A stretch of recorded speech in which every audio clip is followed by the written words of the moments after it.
this is a really great group. Thanks for making the time this afternoon in a really busy time of the semester.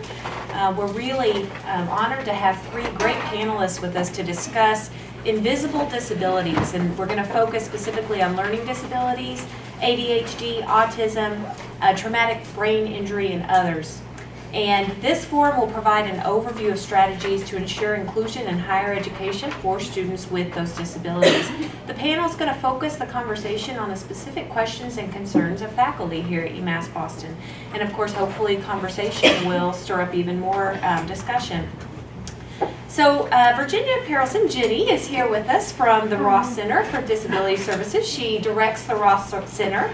And Ginny's going to review the social model, mission, goals, and services of the Ross Center, share relevant data, and discuss current challenges and initiatives in the field of disability services in higher education. Thanks, Ginny. Chris is going to talk next, and Chris Denning is an assistant professor in the Department of Curriculum and Instruction and the Special Education Program in the College of Education and Human Development. Chris serves with us also as an advisory board member of CIT. His research focuses on effective inclusion practices for students with autism spectrum disorder. Chris is going to discuss the academic experiences and needs of UMB undergrad students with ASD, autism spectrum disorders, based upon results from online surveys and a focus group interview. And then last but certainly not least, we have Dr. Mary Brady, who directs the professional development, or she's the director of professional development at the Center for Social Development and Education, and she's a faculty member within the Graduate College of Education. Dr. Brady has served students with severe and multiple disabilities as a teacher, principal, program specialist, and faculty member, and she has direct knowledge about the importance of applied behavior analysis skills for educators within an overall instructional program. And today, Mary's going to share insights gained from other universities' approaches to addressing the challenges faced by students with some of these invisible disabilities. So thank you for joining us. Thank you, fine panelists, and we will go ahead and get started with Ginny. It's a broad topic that we're bringing up today. So I think each of us is going to talk about 10 minutes, and then we want to have a lot of time for questions and interactions. Because as we said, we really want to address your specific concerns and questions, rather than just give you a lot of information and talk at you. But I thought I would just start with a little bit about kind of the context that we're working in, because the model that the Ross Center is working under now is really different from when it was founded in the 70s. And it's, I have to start by saying I was at an event yesterday where we launched the new Center for Inclusive Collaboration, right? And with IBM, which is really going to be a magnificent opportunity for UMass Boston to really advance inclusiveness in education. So, you know, the new words now is inclusion, not so much access or even, you know, disability services. And we all the disability programs across the country always talk about, should we change our name? Because language is so important in making you aware of attitudes and how people think about disability. But for now, we're still the Ross Center for Disability Services. There, I know Valerie and Marilyn. We're in here, guys. Yeah. Here we are. Please sit.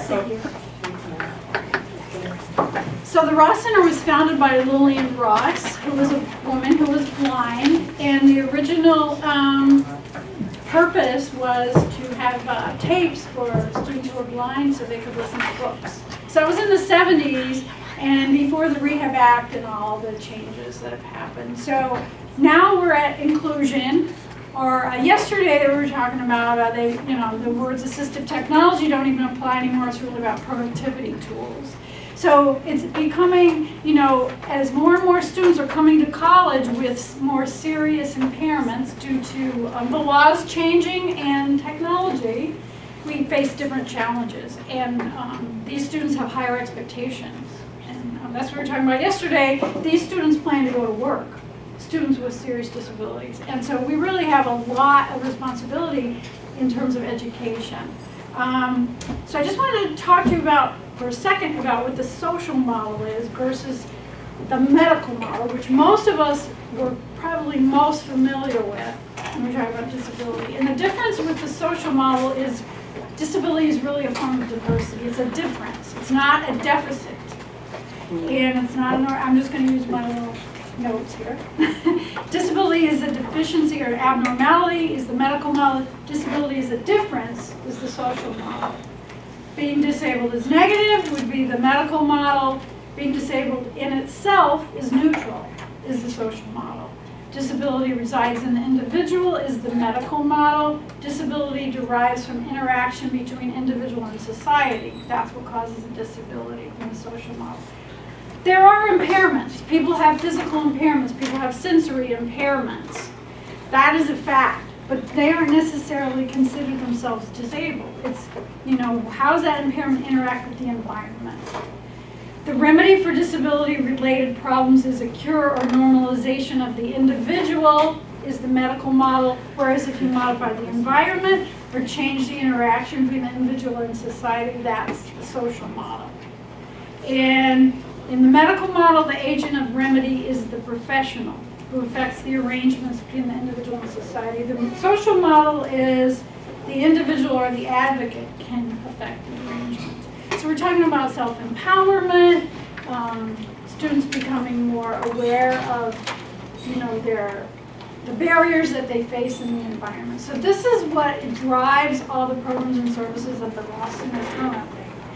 And since I've been there, we've really been able to do a lot more work with faculty, which is, we're thrilled to be here today, be able to present and talk to you, because the way we see it is students with disabilities, it's a partnership between the student, the faculty member, and the Ross Center staff in terms of coming up with how can we best, have a successful experience in the classroom for the student. So I wanted to tell you with the Ross Center, we just rewrote our vision statements, which I think is awesome. But vision statements are big. Every student at UMass Boston will have full access to an educational environment designed to meet all learners' needs. So that's the vision of the Ross Center. So as you can tell by it, it's not just based on us, it's based on, it's the responsibility of the whole university, and particular responsibility of all the faculty to make sure that all students have access. The mission is to serve as a resource for UMass Boston campus community. So we're a resource for students, but we're also a resource for the faculty.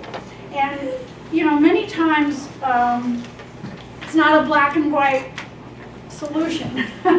It's very gray, and it has to be, we have to try things, we have to pilot things, we have to, the faculty has to change things a little bit, sometimes the students have to change things a little bit, we have to try new things. So that's a real different model than, if you have a learning disability, this is the accommodation. It doesn't work that way. So what happens when a student comes to the Ross Center is they meet with we ask, unless they're taking a course online and they're located in another state or country, which we do serve students in other states and other countries, we do the initial meeting over the phone. And we're going to try to do some Skype meetings. Some schools are doing that now with students. But we like to have an initial meeting in the office with a student, and that's with a coordinator, and it's just really to, do an assessment. So people ask all the time, well, what kind of documentation is required? Well, since the legislation has changed in 2008 with the new ADAA, which really takes the burden off the person to prove that they have a disability, we really use only documentation in terms of assessment. We really want to get to know what the strengths and barriers are that the student faces. So some students we ask for testing, some we just go by self-report. It really depends on what their history has been, what their own self-knowledge of their disability is. Sometimes we require testing because they don't really know. They can't describe to us what the barriers are. They have no history of IEP. So we get a lot of students that we send out for testing. And, together we come up with an accommodation plan. I'm going to close the door. I will. No, you continue. So if we talk about invisible disabilities, because that's what we're supposed to be really focused on, most of the students who come to the Ross Center have invisible disabilities by far. Right now it's pretty tied between psychiatric disabilities and learning disability categories. And you can imagine that, and I'm sure you've experienced in your classrooms, students with psychiatric disabilities, which Chris will talk about later, but Asperger's has always been considered a psychiatric disability. It's been reclassified, but so that I'm talking about students with Asperger's, autism, the whole spectrum. Accommodations are really a very complicated issue because many times there aren't many things you can do to accommodate these students. A lot of it has to do with, sometimes for people with Asperger's or autism, it's more a social skills issue. For people with psychiatric disabilities, it's more treatment issues. Are they getting the right treatment? Are they on the right medication? Are they, what time of day can they take classes? When do they take their medications? So that's a whole different arena than talking about accommodations in the classroom. But we all know, if you don't get enough sleep and you don't eat the right food and you don't exercise and on, you aren't very good at teaching or learning. And that's what we're talking about with students with psychiatric disabilities a lot of times.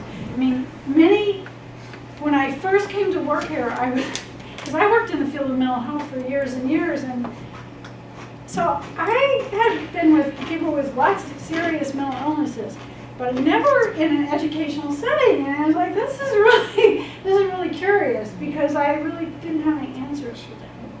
I didn't feel like I could help them, So we talked about in our retreat at the Ross Center this year.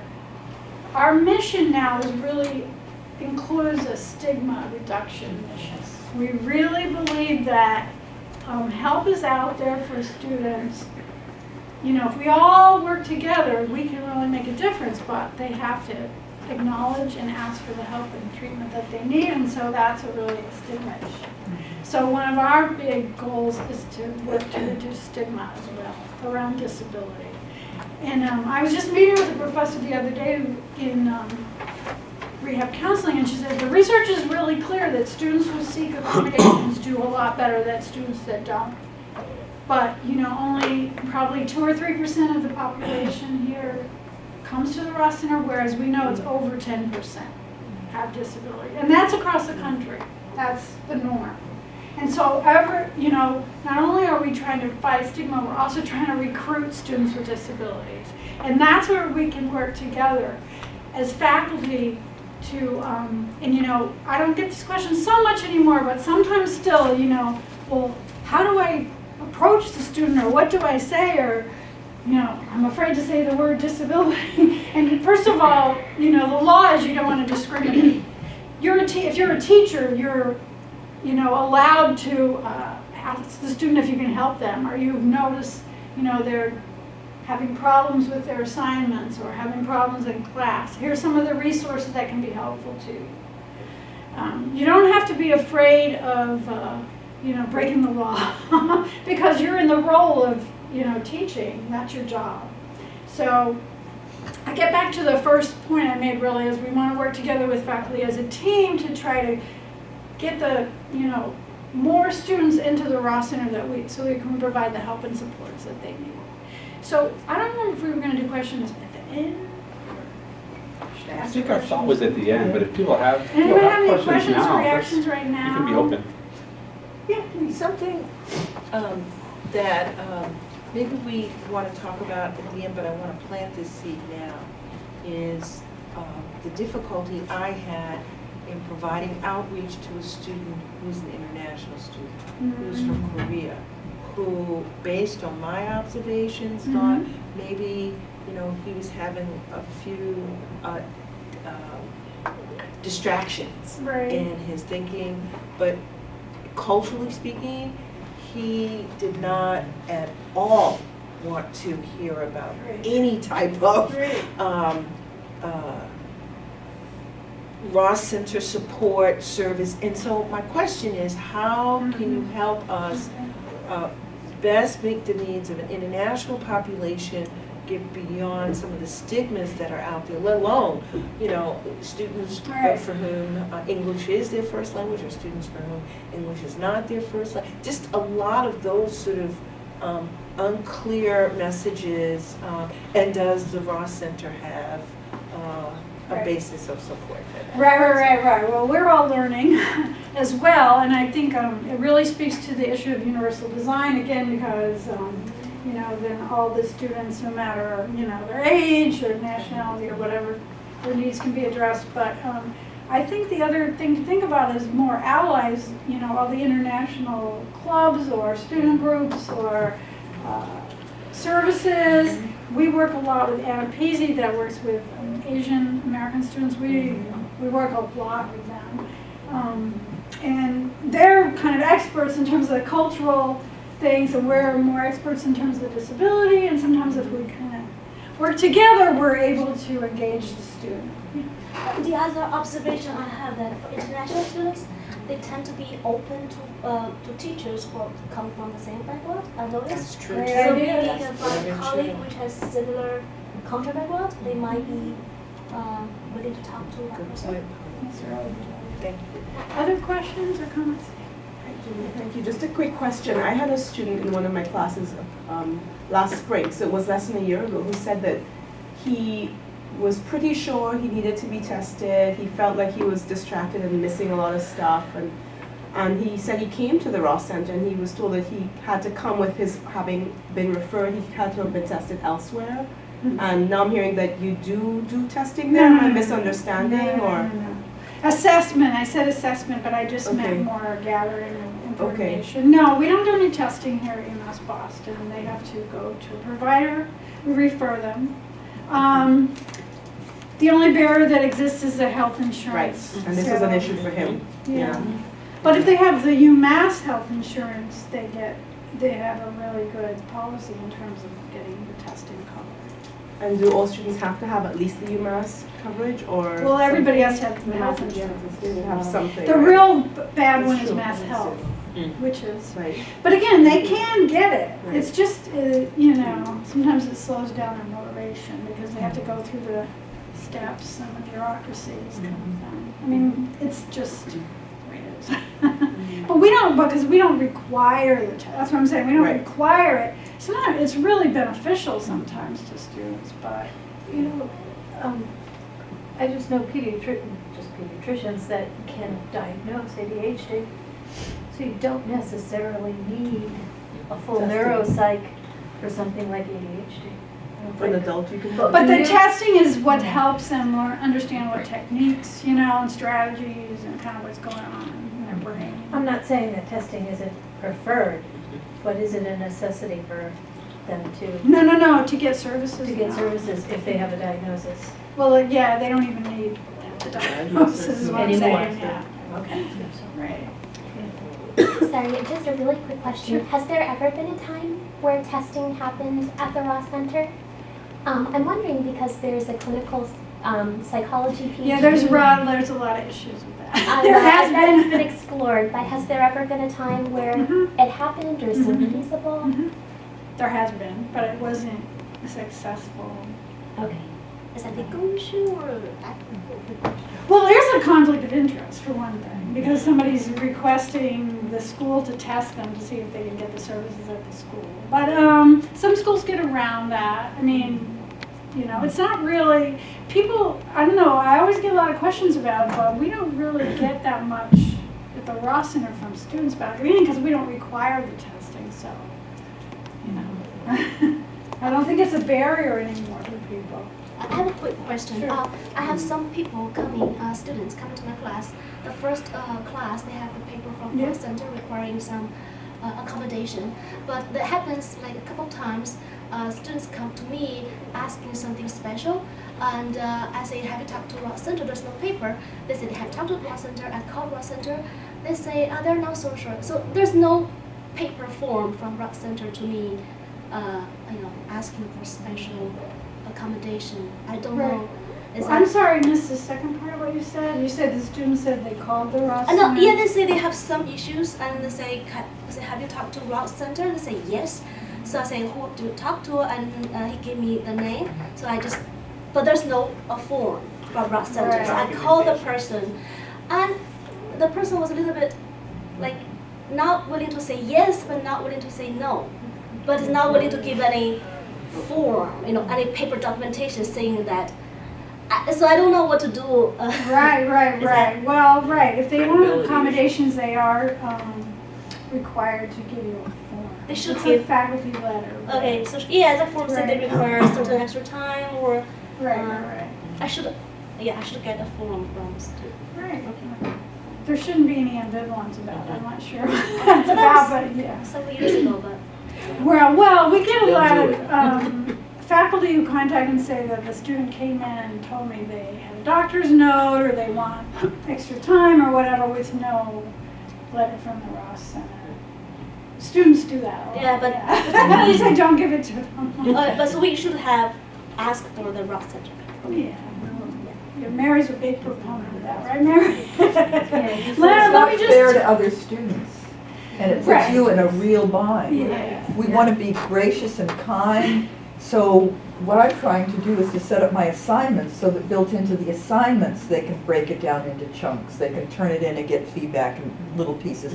The whole universal design for learning stuff, so that it takes me out of the role of saying, no, you can have extra time, but you can't.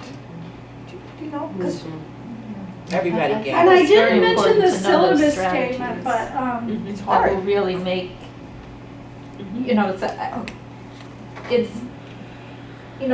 you talk about the medical model versus the social model, and it's when you use the word disability and somebody has to step forward and say, I have a disability, and, come in with a letter. It's I know. a very difficult It's model to very, work very with. I difficult. would much rather have the skills to be able to, design my work so that it's accessible to all of my students, and they don't have to, Right, accept themselves and that kind of label themselves. very well put. Better than I did. No, it's really discriminatory. I mean, that's kind of the conclusion that a lot of disability offices have come to, is that a lot of our practices are discriminatory in and of themselves. Yeah. And I think Valerie, I hope you don't mind me mentioning you, but we talk about it all the time because she started school when there was no ADA, and she talks about all the time about how it was so much easier because you just advocated for yourself with an instructor, rather than have to go through these practices that schools have done with the best of intentions, but we've really gotten away from. And I mean, that's why they passed the ADA, because the legislation was never meant to set up all these barriers for people. When was this change? In 2008. 2008. And what was it? It was basically based on, the ADA is employment law, it's not education law. So that's part of the problem right away. But it was based on the fact that all these lawsuits that people had, the burden was on the individual to prove the disability, and they ended up always losing a lawsuit because they didn't have all this extensive proof, yes, I really have a disability. And the Supreme Court said that was never the law. The law was basically, to give you the accommodations you need. Right. Not, the burden isn't on you, the burden's on the employer, basically, to prove you're not disabled. So they shifted the whole focus. I don't remember if it was the Toyo, I don't remember which case it was, but there was a few cases that really established that. And so now, it's really, if you come in and can talk about your disability and barriers that you face, we pretty much go with it, Yeah. The only thing we really look at closely is the extra time for testing, because like Mary's saying, it's not fair to the other students. That's a real advantage over other people if you get extra time for testing. So we feel like if you're going to request that accommodation, we really need to make sure that you actually have a disability that requires that. Just because it is an advantage, and people would go and do anything to get extra time for testing. I mean, because, a lot of these cases are based on high stakes testing, for example. You know, med school stuff, law school. You know, people sell their kids to get things for, you know, in that kind of testing situation. So, although we aren't, you know, nursing school's pretty high stakes. So we have to be really careful, you know, for people requesting extra time for testing. That's really the only one. But I was going to say something. Oh, the reason that we say for faculty not to do it on their own without backup of the Ross Center, I think the best thing to say is that we know this much more about the student than you do. And since I've been here, every single grievance or lawsuit basically has been against a faculty member who provided an accommodation without the Ross Center behind it. And you really don't know what you're getting into, that's all I have to say, you know. And students have different motivations and different issues come up. But if you go with us as partners, you know, then we're all looking at the whole picture and we're following the guidelines and more protected. You're more protected, really. So it's just a good idea. And we try to get the barriers down for students for the disclosure as much as possible. Again, it's universal design is the best. So I'm struggling now with a situation where I have a student who, like, she's missed 3 classes, and I sent a paper back to her, and I sent her an email and said, you know, I noticed you weren't in 3 of the classes, and then she got back to me and said, well, you never returned my first paper to me. And then I looked through my emails and I saw, oh yeah, I did send it back and found it. And I just get this sense that, you know, she's really struggling, and I'm struggling with how can I help her. Well, you So can I don't share know if that you with wanna her. talk about that, or- Yeah. Well, Exactly, say there's a that. referral Yeah. program for the academic support. Do you get that notice every semester? I get some notice from the academic support service if you have a student who you think you'd like to refer to us who might need some, you know, I'm new, so I don't really. oh, yes, look for that. Yeah. I gotta turn it over to Academic support services. Thank you, Ginny, so much for getting our conversation started. That was great discussion. And we're about a third of the way through, so we've got 1 hour left, perfect, and we'll have Chris and Mary talk to us here. So I am going to talk about some surveys and a focus group that I've been doing with students with autism here. I'm going to kind of frame it in have kind of 3 parts to this part of it, and look at the issues. I'll kind of try to frame the problem, the concern for kids with autism on campus, and then, you know, a little bit about what I'm trying to find out from them. I still want to find out more, so I'll kind of talk about that a bit. And then the third part of it, I want to look at, just kind of throw out there a little bit about what other schools are doing. There are definitely some really focused programs that other schools have. I'll just kind of toss those out there. So at the risk of trying to do too much with this, I do want to get some things out there though. So I think I can move through these pretty quickly. And certainly there are questions as I move through. And let me see, I haven't done Max. I mean, I've been on Max for so long. I'm fine. It worked. So the statement, 2 issues here are autism spectrum disorders are just surging, a massive increase, certainly in diagnosis. And we don't necessarily need to talk about, you know, what's causing that or why we might see that. But every year now, these numbers are moving. I was just in class and it was about 1 in 88 last year. Now CDC, newest data out of CDC is saying 1 in 50 kids. So 2% of kids out there are being diagnosed with an autism spectrum disorder. Kind of a sidebar of that is the American Psychological Association, the new DSM-5 guidelines coming out are putting all of autism spectrum disorders under one umbrella now, under one term. So whereas Asperger's syndrome had been separate, autism had been separate, childhood integrative disorder, and pervasive developmental disorder, not otherwise specified, which is APA kind of side way of capturing other folks. All of that's now being put under autism. So that potentially could even move this number higher just from that going forward. So a lot of kids are out there. They're all coming up. We're going to see them in college, and we already have been seeing them in college. It certainly puts pressure on us to really, I think, is design our classes to make them more accessible for this group and for others as well. Core issues with this group, you can see these affecting what's happening in your classroom. Social interactions, communication, and restrictive behaviors or restricted interests. All of those, each of those has its own effects on what you're going to see in the classroom. And just some things I kind of had out there. You may be seeing these in your classes already. Challenges interacting with peers or faculty, difficulty with any kind of change, a change in a syllabus, a change in a class on that given day, interacting in the classroom just on a level of group, small group, large group things, having high anxiety in the class, long-term planning for things, these big papers, these big assignments, trying to plan that out, that executive functioning is really challenging for them.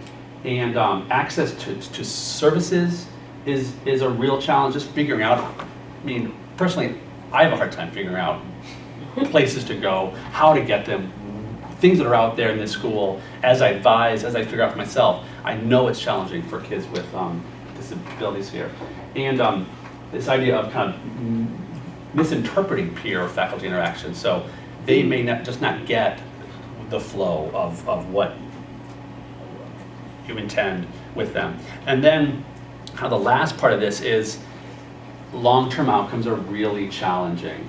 Very few are working full-time, high rate of poverty for individuals with autism and individuals with disabilities. So for me, it just puts extra pressure on us to be thinking, how are they progressing through college? We really don't have good data on that right now. And well, what are we doing to support obvious long-term ideals of a job when they get out and successfully living independently?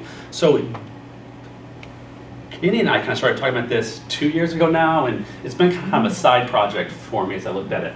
But big numbers to look at here is just the idea of one, Asperger's syndrome right here. This is just kids who are requesting services from the Ross Center, but those numbers were steadily increasing, about a 50% rise or so on average each year, 16 to 24, and then it was rising again. And this group requests services at a much higher rate than kids with other disabilities, like kids with a learning disability. So on average, the kids with a learning disability request about 2 or 3 services per year. Kids with autism or Asperger's syndrome are requesting it at about 6. So there's a much higher need, higher anxiety level, and it's putting pressure on, it was putting pressure on the Ross Center itself, but just suggests that there is a need out there from this crew. This idea of access to services, I don't know if I want to talk too long on this one because my time's going to be limited, but it's just a slide on how challenging it is to figure this stuff out. And my bottom line was that doing this requires initiative, communication, organization, and self-direction, which are all recognized deficits in this group. So we're expecting them to kind of maneuver the campus and get things done. It's really challenging for them. Just in conversations like today with faculty across campus, talked to the CIT seminar. Ginny and I have talked to the CIT seminar every year for the last few years, so we get a sense from them as well. Just ballpark concerns faculty have been having are trying to set boundaries with students with autism, alleviating anxiety for them, especially around tests, maybe even papers as well, keeping up with that classwork, the homework, the larger papers, and how they're interacting socially in the classroom. All clear issues I think faculty have been having. And the families have been requesting much more services as I talked to Ginny across time. They're serving still as the advocate for the student coming in. We certainly want kids to be advocating more for themselves, and they're trying to kind of work through. So they're trying to get support. So that hopefully kind of frames things a bit for you. And then, so what I've done, I don't have big numbers yet. Had a survey out there. I need to get kind of more access to that survey. Had a focus group last year where I had two students come. And what I want to do, I think what I really need to do to get at the issues is conduct interviews. And I want to conduct some follow-up interviews. The two students who were in the focus group, students who had talked about the survey with me, and see now that we're in year 2, how are things going? What's gotten better? What's changed? What's stayed the same? What would you recommend to folks coming in? So try to start tracking and having more in-depth conversations with them. But here's what we have right now. So kind of general questions I was trying to get from students were, what concerns did you have prior to coming to campus? Did anyone help you make this transition here? If so, who, what, how did that work for you? What campus resources do you know about? So what are you accessing? What did you know about? What are you accessing? Has it helped? If not, what could have been done to help you? What else would help you succeed? Any challenges getting around campus? And then I asked them about their post-college plans. Globally, one challenge I think is on the survey, they gave me some answers to things. I'm not sure they were self-aware enough to know some of these answers. A lot of them just said, I came in, I was fine. I had no concerns coming in. I was just going to kind of come here. Or I'd been to Mass Bay, so I was, I thought this is a much better campus. I'm really happy here, but not really thinking about, what the issues might be for them. But I think I can get that better in an interview as we kind of talk through things. And here's what responses so far have been. One of my questions early also was, why did you choose UMass Boston? And one thing that really intrigues me about UMass Boston is I think we are a very good choice for kids with autism, on the autism spectrum. It's a commuter school, so they can live at home anyway. That's where they kind of want to be. Their family tends to want them close. They're not quite ready to move out. They can get a very good education here. There's a good access to campus from all over the area around here, and it's a very affordable option for them. So students with autism are going to come. A lot of them are coming. I think it's a good match for them. In general, there was kind of a mix. Some had family working with them. The Ross Center had a program, a summer program, where they were finding support in. I think that was quite helpful for some. I think we could do more with it.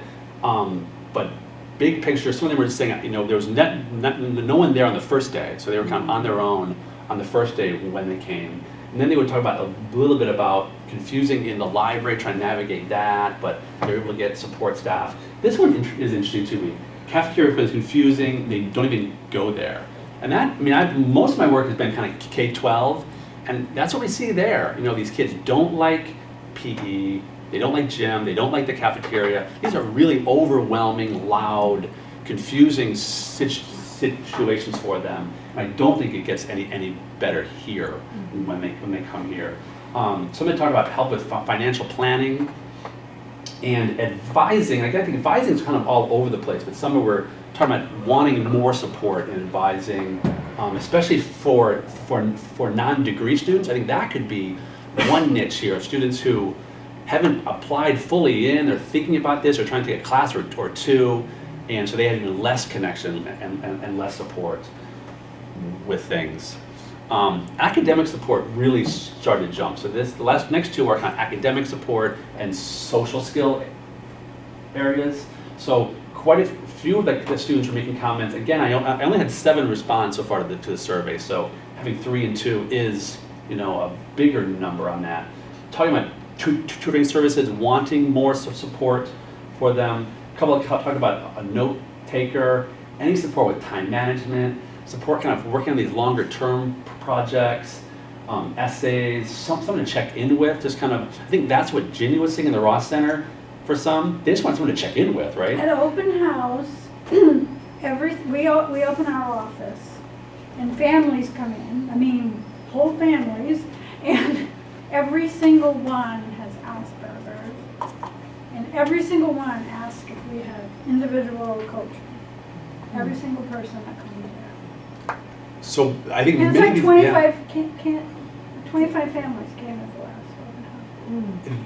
this And we fall, say no. this fall. Yeah, Wow. no, we don't offer that. No. Yeah. This group is used to that. That's what they're getting at the K-12, and it's a big change. We're just kind of cutting them off, and then they're kind of coming here, and it's a drastic change.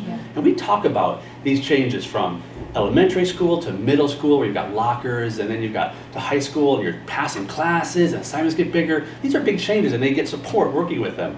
College is another amp up, and there's just not that level of support for them when they come here. They did report many of them had been saying they are using the Ross Center for tests and quizzes, and getting support there. In terms of professors, some of it we're actively talking about professors. What would like if the professors understood their needs and what they're doing. One talked about how professors suggested that they drop a class because the homework would stress them out. So they eventually dropped it, but they said it was too late. It was after the drop had period, and couldn't find another class. So I think definitely challenges in terms of managing that workload and this kind of give and take with what's happening. And then social issues really were jumping, and I would expect that. That didn't surprise me. Want social support, would like a peer mentor here. One mentioned there's so many strangers, it's difficult starting a conversation. And I think all of them would say this at some level. Some would just be like, I don't even know what to say or what to ask for, but that's clearly a challenge for this group. And then I asked them about career planning, and many didn't know what they were doing. They want someone to talk about help finding jobs and that kind of connection with things. And then there's just a side general comment that the transfer orientation was too long and not helpful. And I think I would suspect we are seeing quite a few students transfer. So they'll go to Mass Bay, they'll go to a community school for 2 years. That's a little less of a jump out of high school for them, and then they're going to come here in year 3. So that's an issue, I think, for the campus to be thinking about. And then I'll just throw a couple out there. So there are a lot of schools out there, or at least 5 or 6, that have very structured programs specifically for kids with autism. And most of these have a program fee of some sort. They have a limited number of students that they'll accept into it. But you'll see I just have these. I think it's interesting to see what they're offering. Planning with parents before first semester, summer courses to support the transition in, individualized assessment of needs, tutoring recommendations, individualized counseling, group therapy and support groups, so that would start to hit that kind of social piece. Extracurricular activity help, so helping them get involved outside of the outside of classes, so they have more of a well-rounded access to other students on campus. And kind of the same thing here. Tutoring, life skills coaching, career counseling. So really, as you look at these, I would say an approach that would say, let's support the transition in, let's do some more support while they're here on campus, academically, socially, networking, and then let's support their transition out. How is college work supporting their ability to succeed here and do well and pass, but also have usable skills that they can then translate into a successful life outside that would involve a job or independent living. Probably too big a picture for us to be thinking about right now, but just to kind of say what's out there, and I think concerns that I would have for this group, and I think other students with disabilities as well could kind of fall under that. So I did pretty well in terms of time. So that's kind of where I'm kind of sitting right now. And again, I want to get more and do some more interviews with folks in the spring and kind of see what their needs are, what their perceptions are, because we don't often ask students enough. we have our own ideas, and asking them, trying to figure out from them, I think can be helpful. Any questions or thoughts? I loved seeing this. I'm Marilyn Day, I work in the library, and I'm the contact person for students with disabilities in the library. And so you can send, if it's a library question or if they're confused by the library, feel free to send them my way. And this semester I've seen many more students who say that their biggest problem is organizing their thoughts, and I'll just talk with them about it, and it does help. It just seems like talking about what the assignment is and what they should do first and second, and so that's something there have been 3 students who said that was their main problem, was just organizing their thoughts and figuring out what to work on first. Great, yeah, that's helpful, and it's great that you're able to do that, and trying to see like some structured way for them to get strategies to be able to kind of structure those assignments. Yes? This is really very interesting. I'm particularly curious about the responses you get in the future, but just trying to help us right now. Have you interviewed graduate students? And I'm curious, secondly, about the careers that the small population of students you have interviewed, and what decisions are they making in terms of career choices, and how can we as advisors, as faculty advisors, help do their progress in that regard? Yeah, those are great questions. Right now I haven't had access to graduate students yet. I think all the responses have been from the undergrads so far, and my overall opinion of it is they just don't have, or they aren't really thinking too much about the long-term job, or they're not realistically thinking about it right now. So hopefully I can get into that more deeply in the interviews. They're not responding too much on the on that question. We do have grad students with Asperger's that are registered in the Ross Center, but they tend to be more, how can I say this?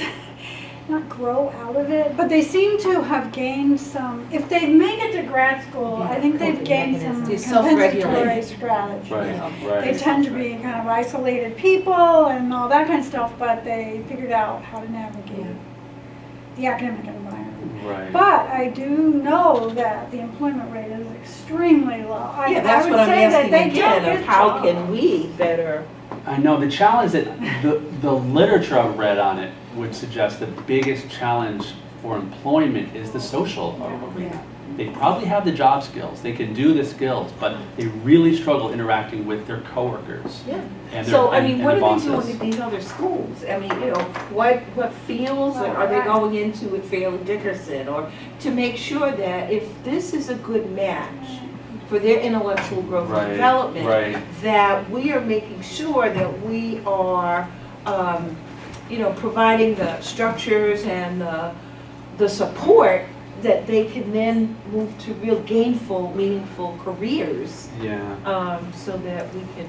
I know some companies have, I can't think of what Microsoft? I don't know, some technology companies have actually created programs where they've hired, specifically looked for people with autism, Asperger's, to work in technology. And they, I guess, have modified their environment so that those people can be successful there. Okay. Yeah, that's what this group tends to gravitate towards, science and technology.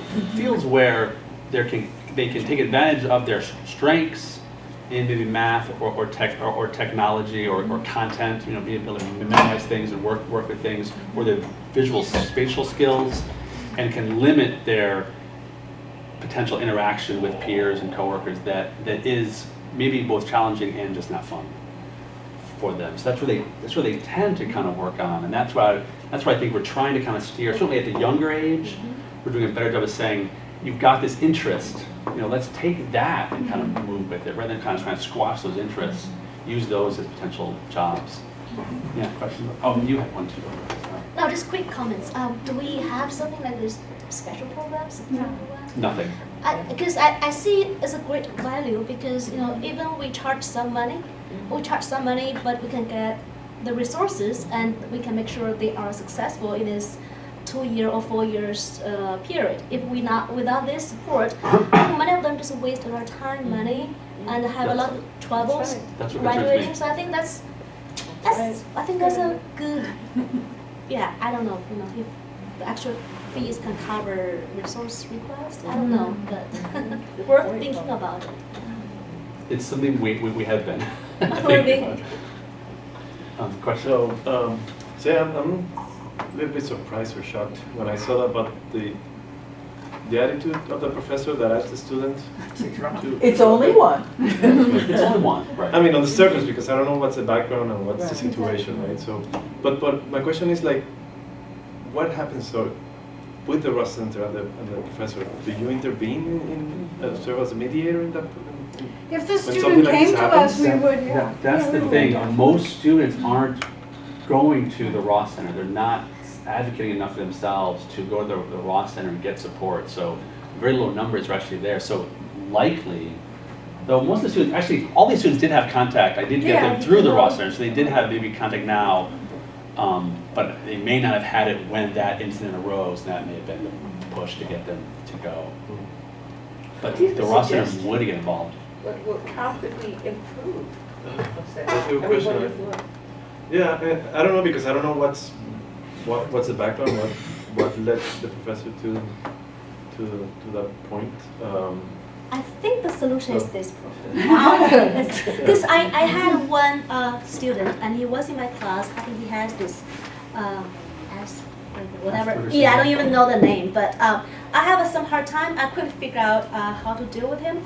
But I know he had some trouble with other classes, and he talked to me about other classes, and they were struggling.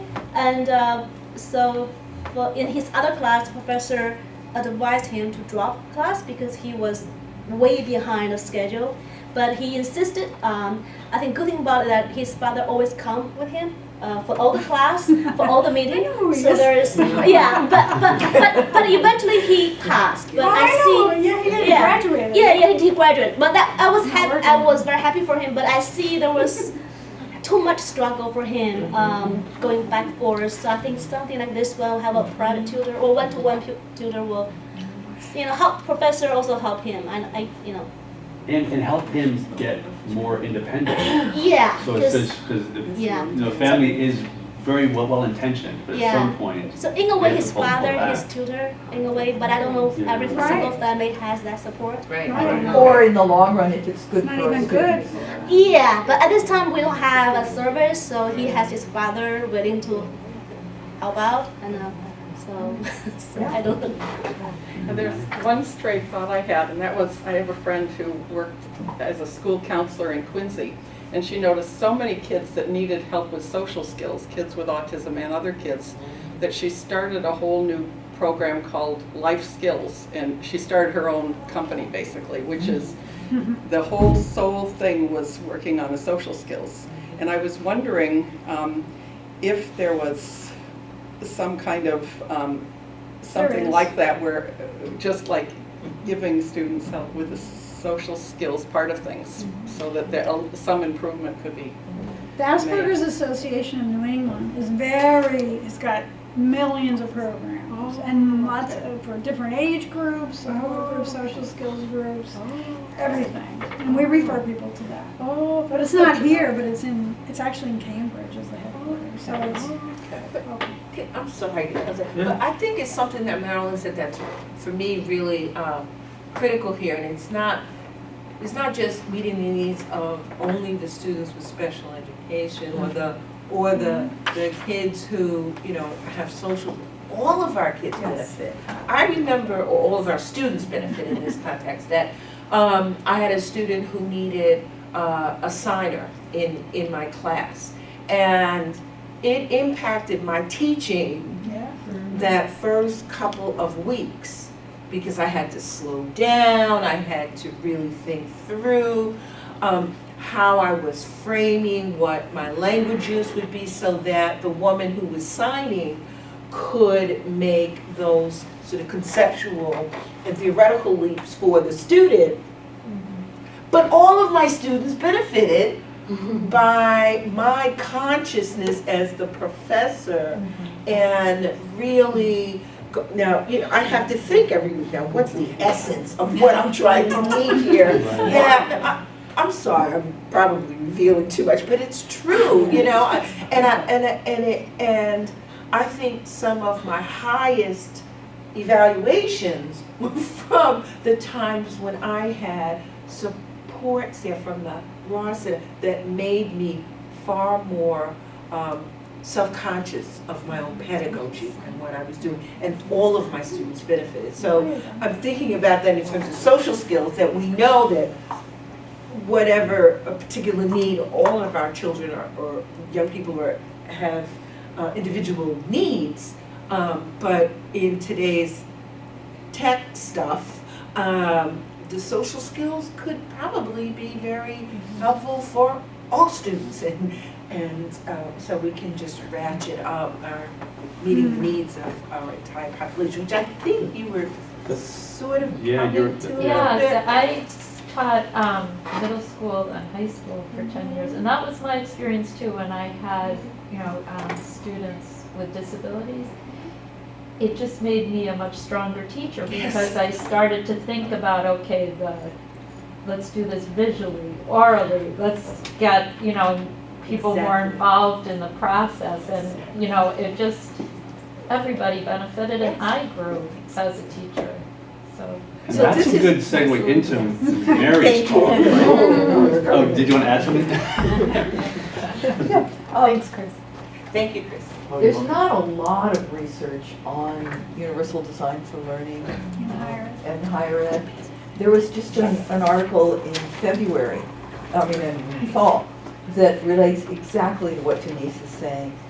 Said that, someone gave a survey or interviewed folks in classes, with and without these, we call them, our shortcut is really universal design for learning, but it's exactly what you're talking about, and it's good teaching strategies. And the results were, not surprisingly, that the students felt that the key benefit to the class that used a universal design for learning perspective was that the communication was clearer.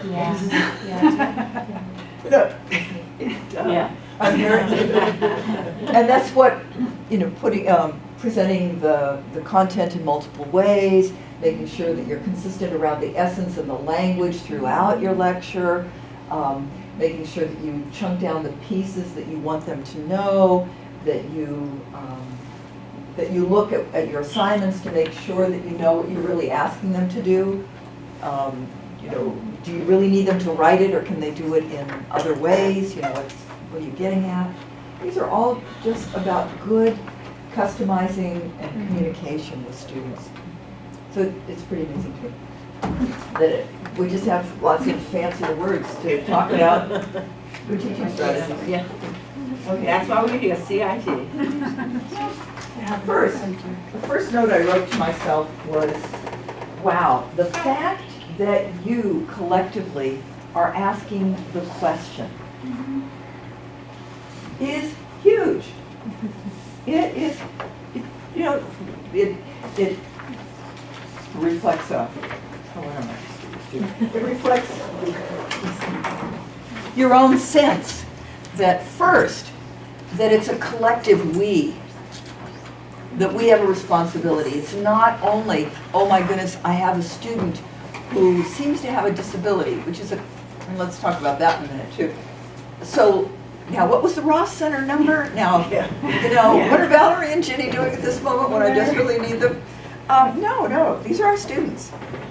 We admit them to the university. They are our students. They need to be able to register. They need to be able to use the cafeteria if they want. They need, and on and on. Okay. Valerie and I go back a long time. Gosh, was it maybe around 2000 Valerie and I sat around in a basement, because that's where special ed talk usually starts, right? The basement. It was the basement of the Healy Library with someone named Joe, who was the webmaster. Joe Peters? Yeah, exactly, exactly. And we were going, this technology stuff, it's like not real accessible. And we had a beginning of a conversation then with some people that, I mean, eventually Joe just gave up and left. You know, we came up with a policy that was so radical, it said technology should be accessible, like, should be usable. Accessible makes it sound like, oh, there's all of us and then we have to make it accessible to another group. No, it has to be usable. I think we switched to the word usability then too. We did an evaluation of the, it was pre-Blackboard, many pre-Blackboards. It was Prometheus at the time, where Charlotte Corbett and I got some money to evaluate it. And Valerie was there once again. So in these early days, we started looking at real core, basic functions of being a student here. And began the conversation. And some people who were part of that, those early days, like Apurva Mehta, who's now what, director of CIO? Interim. He's the interim. Okay. And so he grew up with this. So now he has the language about it and the sensibility. Now, I don't think the university looks at any new technology program without having Valerie be there, right? Pretty much. Right, Valerie? Yeah. Okay, so it's a way of changing the culture. And for me, this conversation is a reminder that we have some more work to do, right? But you're asking the question, which, you know, first I thought, oh my goodness, it's the end of the semester. Do I really have time for this?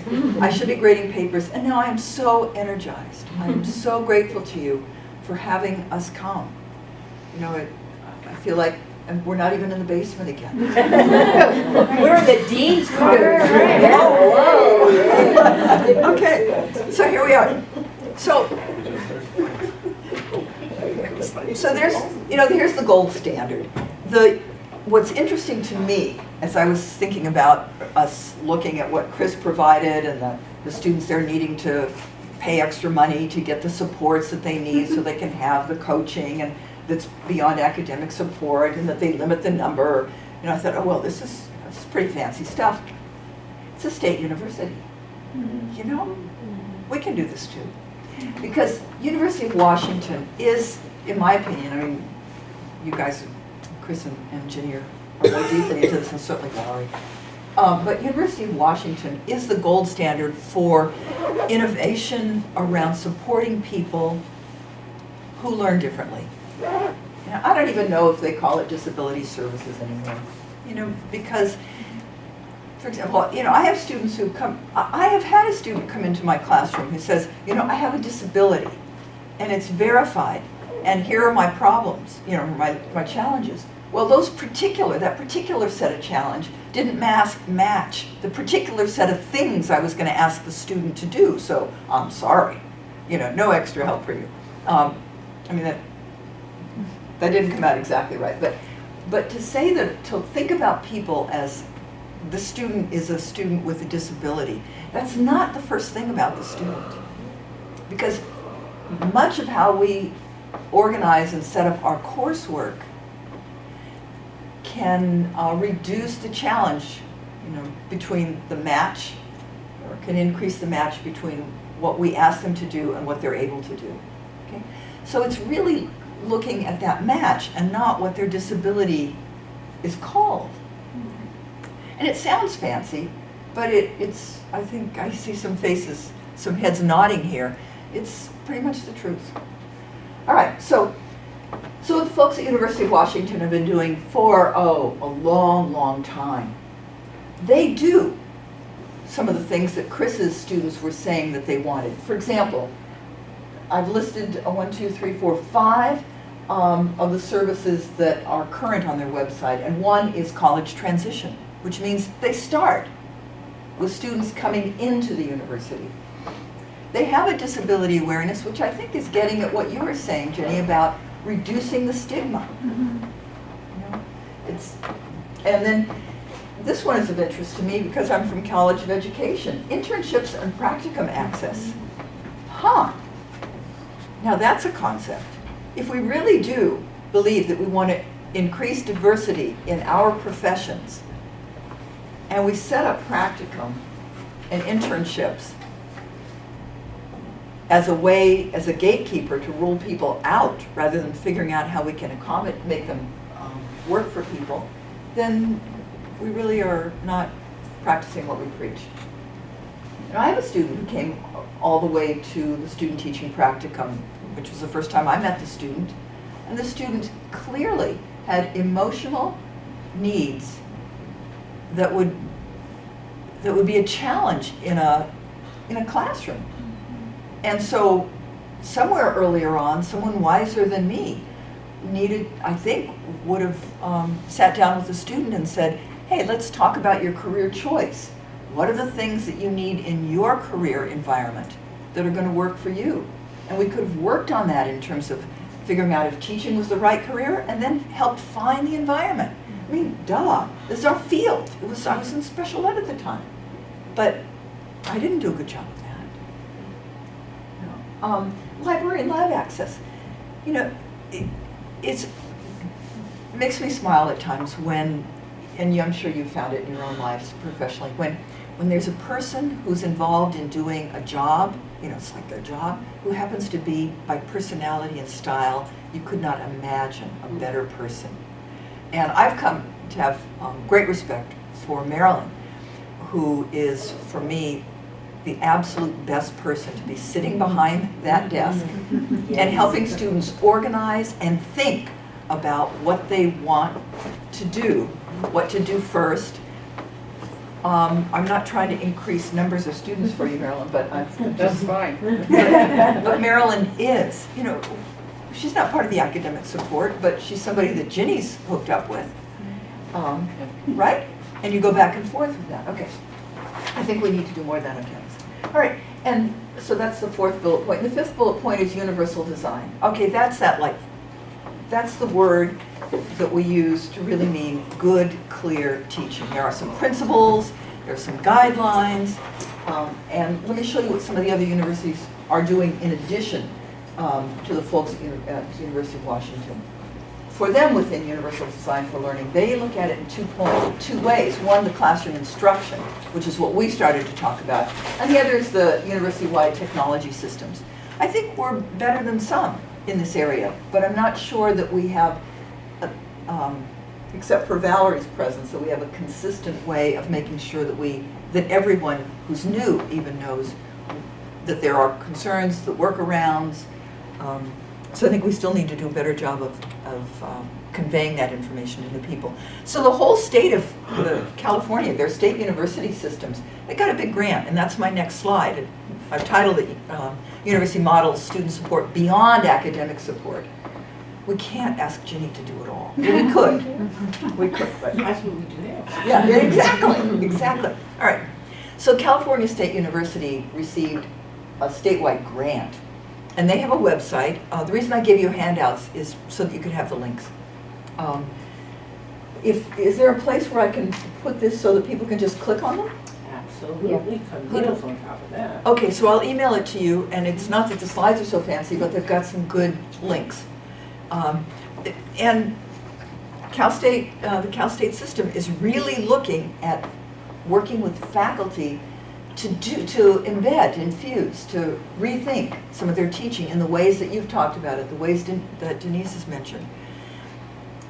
And also to make sure that that they have accessible instructional media to use and ways to use it. And then my third bullet point under what they're doing is that there's an awareness of assistive technologies that and the barriers they can create, as well as the supports they can provide.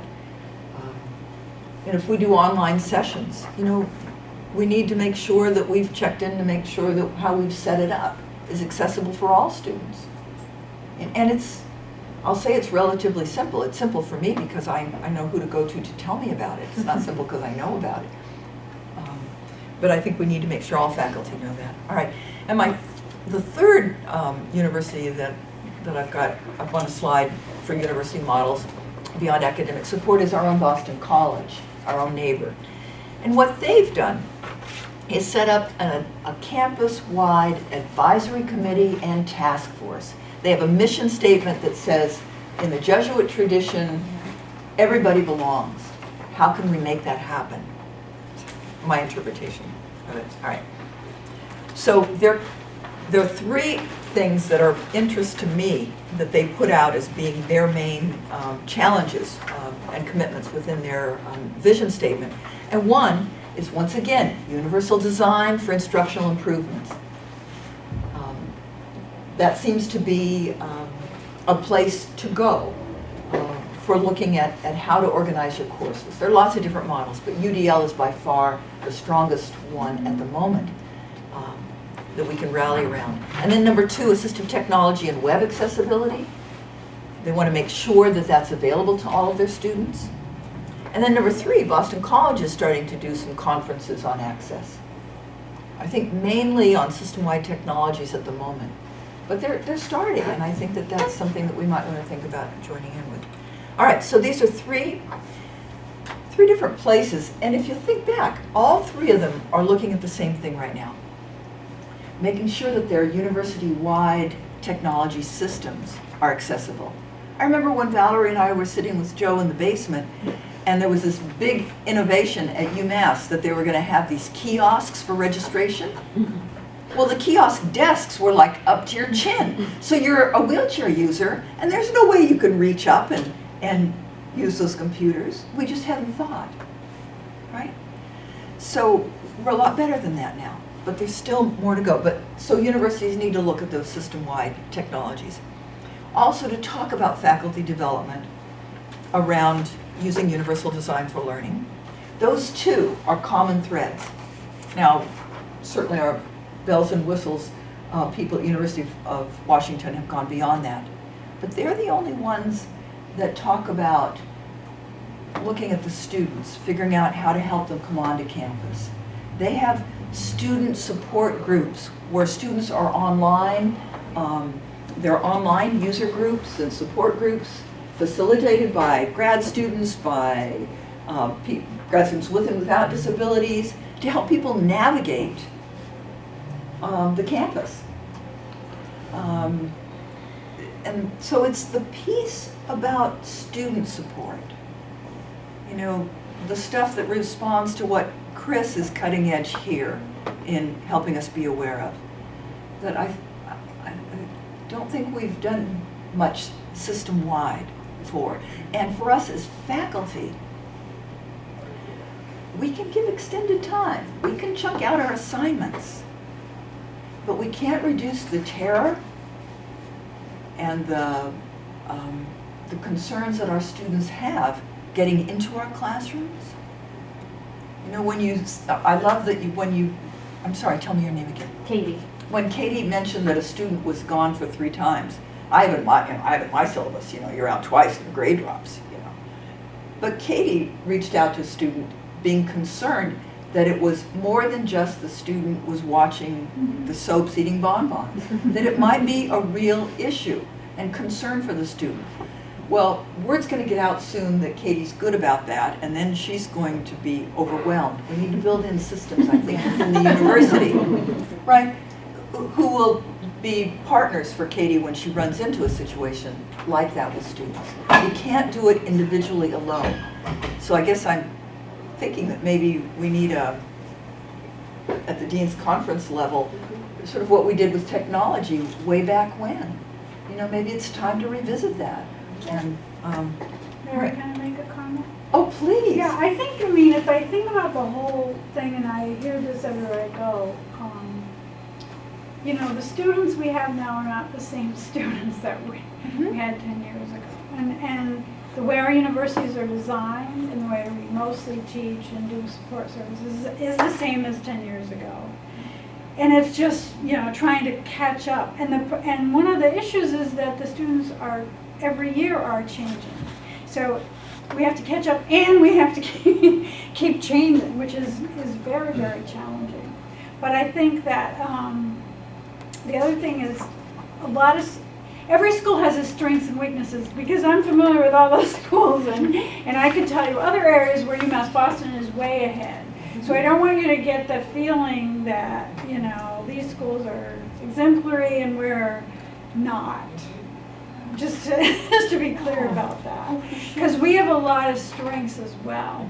But I think we can learn from others, you know. And we've got Chris and Ginny looking at this new group of students. We've got Marilyn doing the supports because informally you're forming those connections. We've got Valerie, who holds us to a high ethical standard around our technologies, system-wide. And we got a new position this year. First And what's new that? position, transition resource coordinator in the Ross Center. Whoa, is it It's bringing people posted in right or now. out? Yeah, well, we would like to do both, but Yeah. right, we're starting with transition in. And it's all because of what Chris and I worked on for 2 years, right? Because I went to Joan, you know, begged for 2 years. No, so I got a new position, so we're very hopeful that we'll be able, we may not set this program up right away, but we're going to be able to do some of those things. Great, so now from 4 people, you've got 5. Yeah. And we have new technology that is just started up this week for the whole campus. It's called Census Access, and it's on the website. It says text conversion tool, and this is where anybody on the campus that has a UMB email address can take an inaccessible document, pop it in there, select what you wanted to convert to.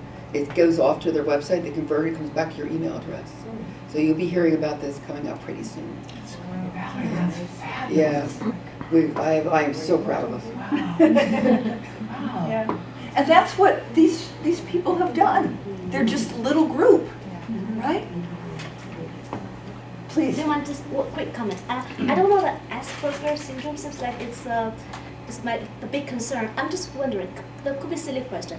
Is that even possible to have Asperger's syndrome students helping other Asperger's syndrome? We talk about one to peer, right? So because that we can save some resource or money. You know, we don't have to hire expert. Because if I don't understand the syndrome, so I wouldn't give the best advice that I could offer. So, you know, talking about Well, that's one of the peer support. ideas we have for the new person is possibly organizing a peer support mentor. Yeah, no, definitely, and you can see them, it was interesting, they've been popping up even online for the past 10 years. When I was in Virginia, one of the students that was working in high school, he graduated high school, he started an online support group. Yeah. And so students were coming in, so it's definitely a model that could work. For us to be so arrogant to think that, oh, our students who have disabilities, they're not really Asperger's students, they're students, you know, who are tall or curly hair and have Asperger's and, you know, have 6 brothers and sisters. So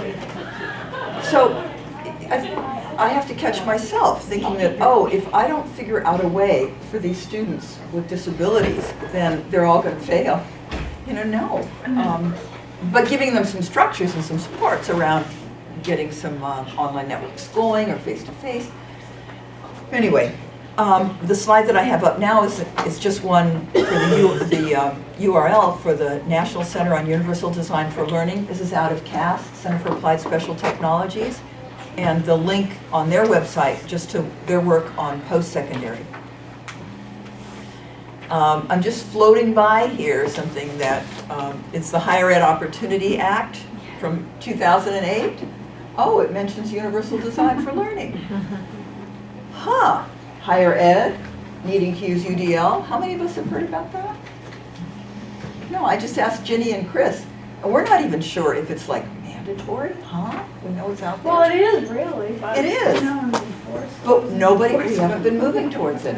What's our UMass position Right. to implement it? And as much as I think it is valid and it works well, I think to call it scientifically valid at this point isn't, not. we're not there yet. No, Yeah. because Universal Design for Learning is a set of principles Right. that are really, I think, wicked smart and helpful.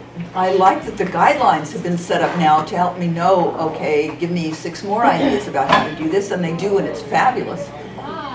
But they are just ways to organize ideas about using visuals You know, and each class, you know, or presenting things in documents in accessible formats.